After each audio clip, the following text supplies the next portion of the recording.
મિત્રો આજે અમે જઈ રહ્યા છીએ રાધનપુરથી બાબર તરફ નટરાજ ઘંટીની કમ્પ્લેનો સોલ્વ કરવા માટે। चल चल चल चल गाड़ी स्टार्ट कर। हम फर्स्ट है।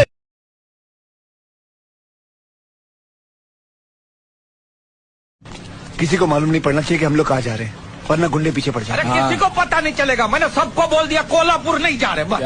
एक काम करो, तुम लोग जाओ, मैं आता हूँ। 11 વાગી ગયા છે અને અમે પહોંચી ગયા છીએ છણવા, જે બાબરથી 6 કિલોમીટર જેવું છે। અમે પહોંચી ગયા છીએ છણવા કસ્ટમરના ઘરે। અહીંયા ઘંટી ચેક કરી રહ્યા છીએ।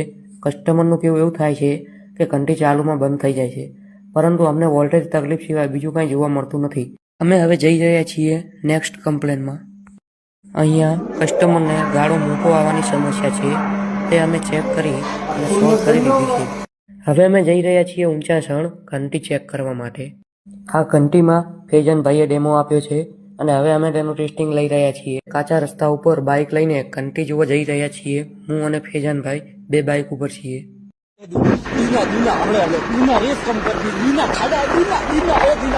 કસ્ટમર જોડે જાણવા મળે છે કે બાજરીનો લોટ કમ્પ્લીટ નથી આવતો।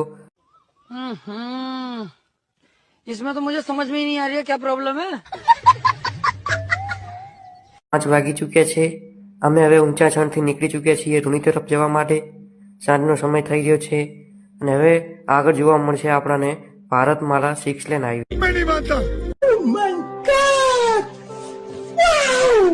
અહીંયા પણ ઘંટીનો ડેમો જ છે। ફેજનભાઈ વ્યસ્ત હોવાના કારણે હું ઘંટીનો ડેમો આપી ચૂક્યો છું અને હવે ટેસ્ટિંગ લઈ અને અમે અહીંયાથી નીકળવાની તૈયારી કરીશું। સાંજના 6 વાગી ચૂક્યા છે।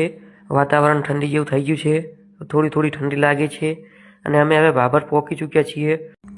ફાઇનલી મિત્રો આજની બધી કમ્પ્લેનો સોલ્વ થઈ ચૂકી છે અને સાંજના 6:45 વાગી રહ્યા છે અને ફેજનભાઈ વિમલ ખાવામાં વ્યસ્ત છે। विमल बोलो जुबान केसरी।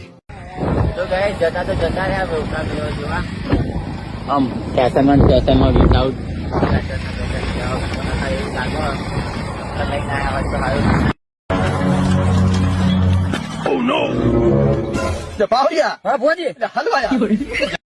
ફાઇનલી મિત્રો બાબરથી રાધનપુર પહોંચી ગયા છીએ।